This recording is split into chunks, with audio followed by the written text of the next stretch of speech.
Donc là, je repasse à un autre rêve. Je crois que c'est le dernier de la série, je pense. Je suis pas sûr, mais non, allez, on verra. Un rêve qui date, c'est même pas du début, quand j'étais avec Laura.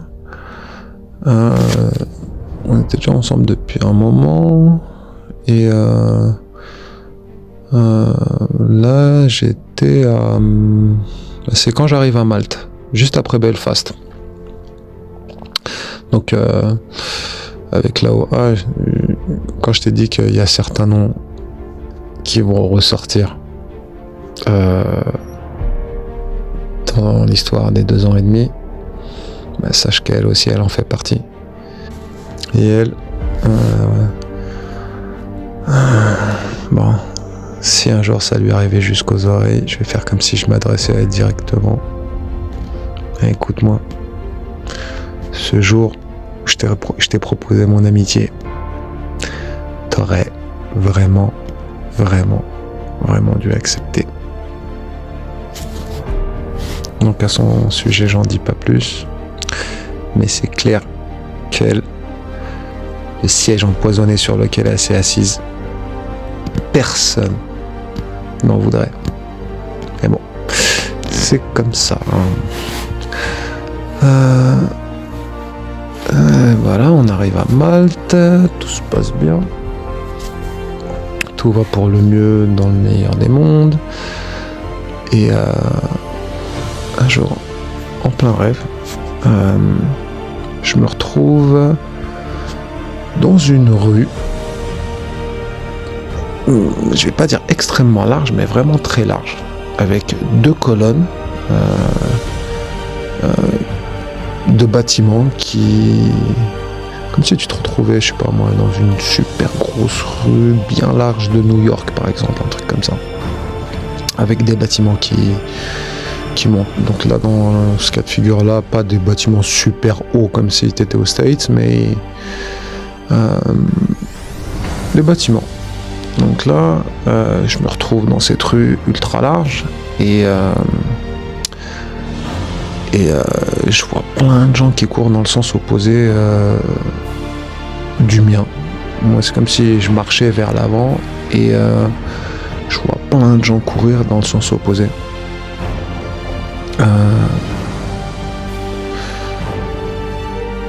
Tout le monde paniquait, tout le monde gueule. Genre, c'est la panique totale. Et je me dis, mais qu'est-ce qui leur arrive? C'est vraiment le bordel, quoi. Et je regarde un peu plus loin, à l'horizon, je vois un personnage ultra grand. Si je devais donner un ordre d'idée de la taille, au minimum, ce que nous on s'imagine de King Kong, les proportions que ce personnage il a. Si je me souviens bien, il est vraiment balèze en termes de hauteur. Et ouais. Et là, j'avance vers lui et je me dis, mais qu'est-ce qu'il fout là en fait? Je continue d'avancer et je me retrouve devant lui. Et là, je m'adresse à lui et je le regarde comme ça. Un colosse. Colosse, mais colosse. Genre comme le max de ce qu'on pourrait s'imaginer en termes de... T'es un colosse, patate, musclé jusqu'aux oreilles, genre colosse. 2 ailes d'ange, énormissime, avec quelques particularités. Et un jour, je vous en parlerai de ces parce que j'ai tous les détails en tête. Donc, quelques particularités. On s'arrête pas sur ce détail-là. Et là, je m'adresse à lui. Je lui dis, hey, frère, tu peux pas rester ici. Tu veux pas. C'est pas un endroit pour toi ici. Tu devrais te barrer parce que ils vont t'envoyer l'armée. Et là, il se baisse, genre, pour que son visage il arrive à ma hauteur.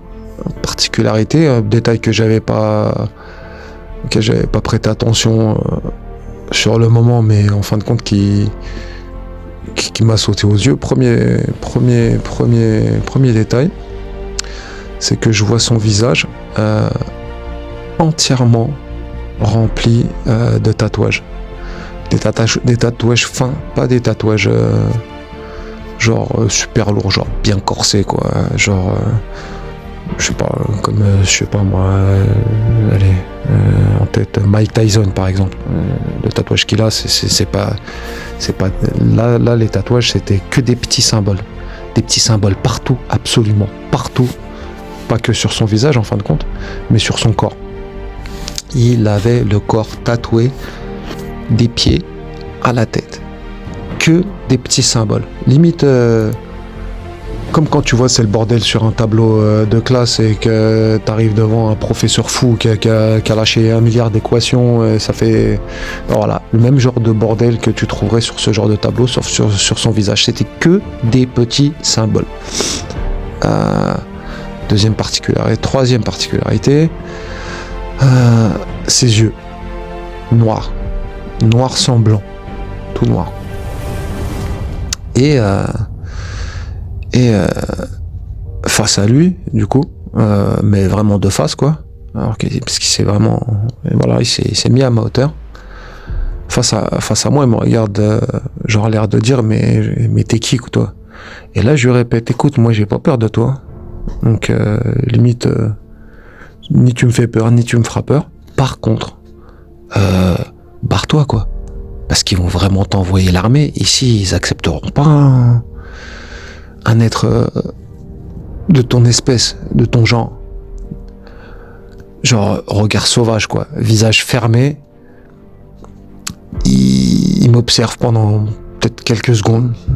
Et là, il se redresse.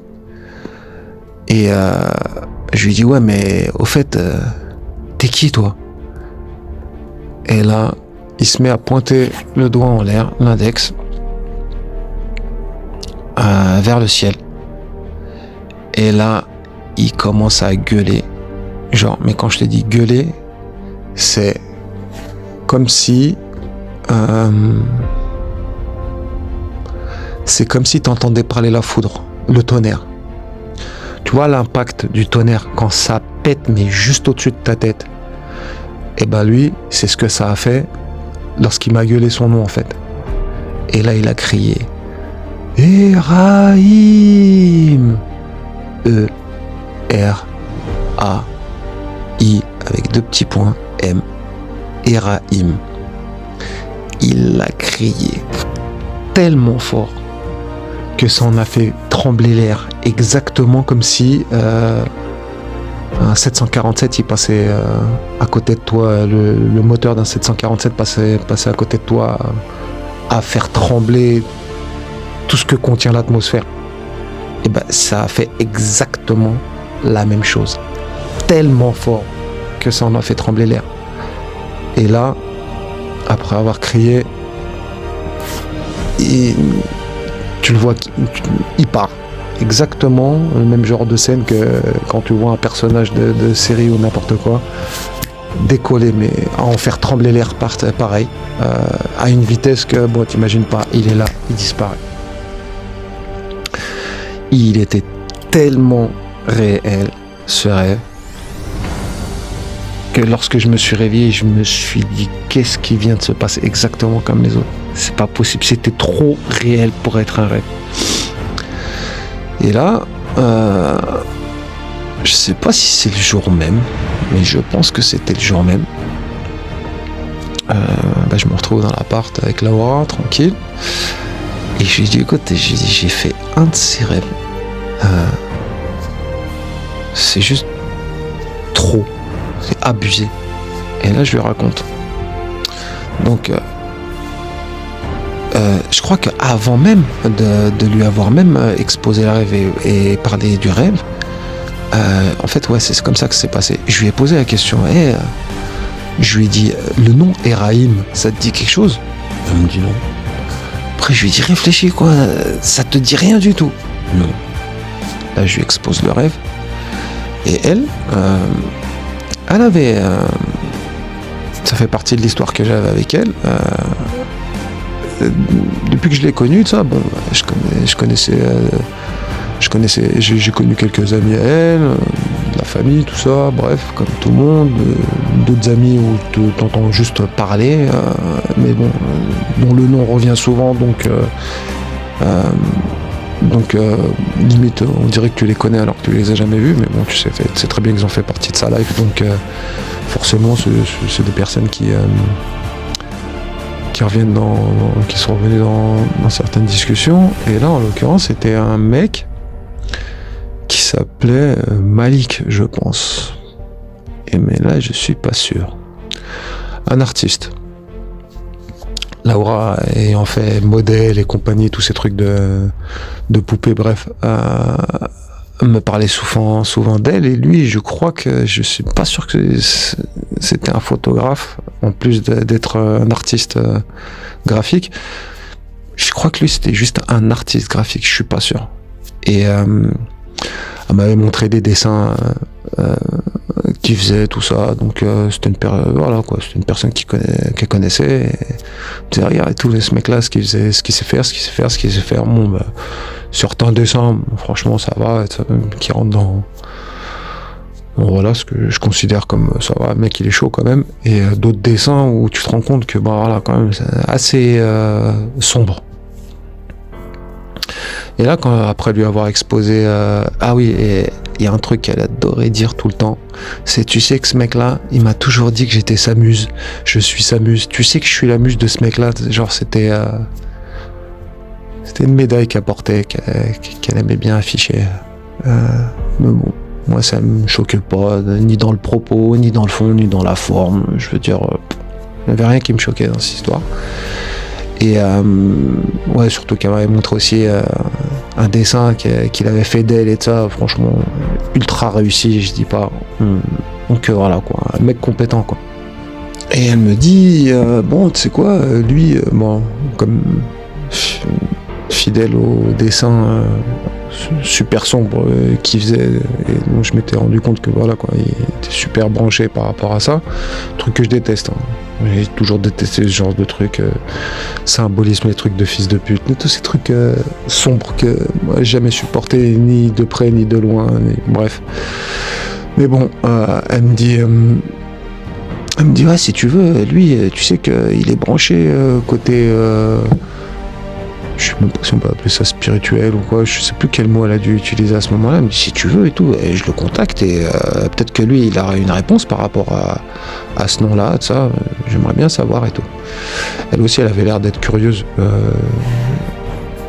sur le sujet, donc c'était cool, quoi.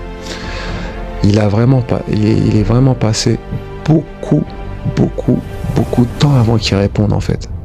Genre 3 mois, 4 mois, genre elle l'a branché sur la question, il n'a pas répondu tout de suite, et limite quand il a répondu, moi j'avais même oublié ce rêve, et j'avais même oublié qu'on lui avait posé la question, en fait. On voulait savoir si lui il connaissait ce nom-là, puisque à savoir aussi qu'entre temps j'avais même appelé ma mère, et je lui ai demandé, mais Eraïm, ça te dit quelque chose comme nom ou quoi? Pareil, elle me disait non, pas du tout, bref, voilà. Donc au final, ça s'était juste focus sur Laura et son pote. Il me envoie un message, elle me le fait lire, je crois, si je me souviens bien, qui disait un truc genre félicitations ma vieille, tu viens de tomber sur un spécimen. Ton mec qui est arrivé de cette entité qui s'appelle Eraïm signifie que t'es tombé, que ton mec parle aux morts, que ton mec est capable de parler aux morts.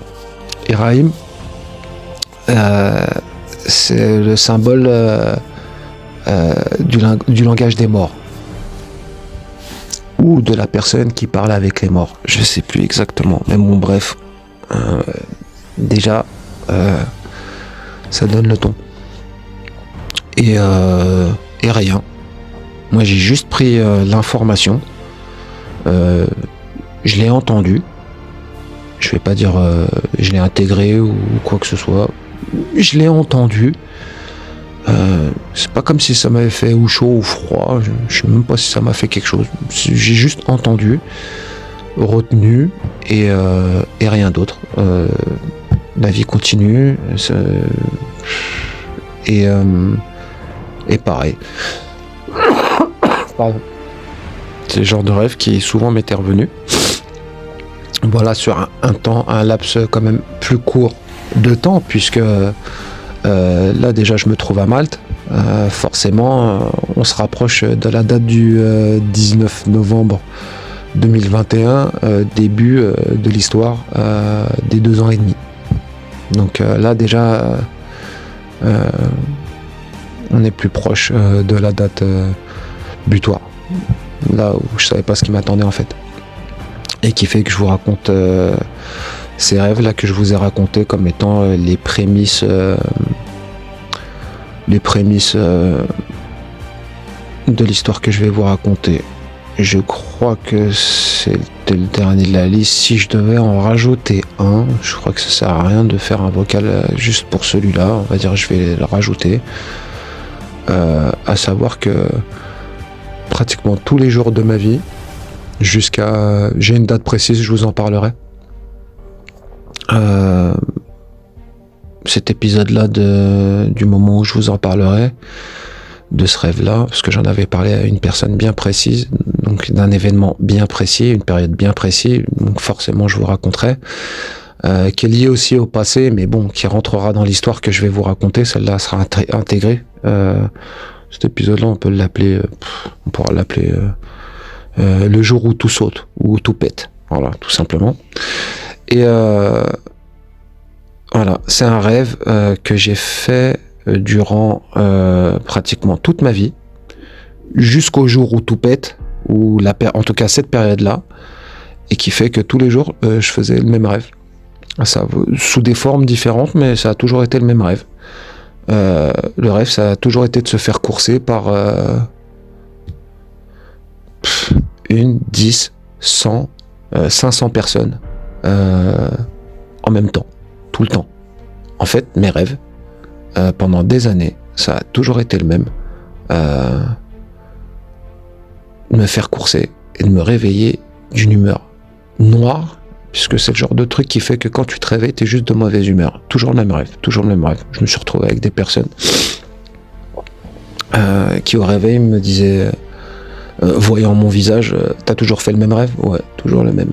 Et voilà, genre Matrix quoi. Tu te fais courser par... voilà quoi. Voilà. Pour la partie des rêves, je crois qu'on est bon. Bon, je suis un petit peu éclaté. Je vais arrêter là pour aujourd'hui. Et demain, je continue les prémices, Inch'Allah, de l'histoire. Je suis pas sûr qu'il me reste grand chose à raconter pour les prémices de l'histoire. Bon, ça va être des petites anecdotes du passé qu'il va falloir que je vous expose, puisque là, en dehors des rêves, les rêves c'est subjectif et chacun y trouve son interprétation. Si moi je vous les ai racontés, c'est que c'est juste par un hasard et qu'on retrouvera des éléments qui se replaceront plus tard. Là, la suite des prémices, ça sera plus du factuel, savoir des histoires factuelles de ma vie, de ce qui se passait, et des éléments en tout cas, certains éléments de ma vie de ce qui se passait juste avant que toute cette histoire elle ressorte, là, celle des 2 ans et demi. Et comme ça, ça vous donnera un petit peu le contexte de ma life au moment où tout a commencé, ou juste avant le moment où tout a commencé à basculer. 19 novembre 2021. Voilà. Bon, plus, Inch'Allah. Ciao.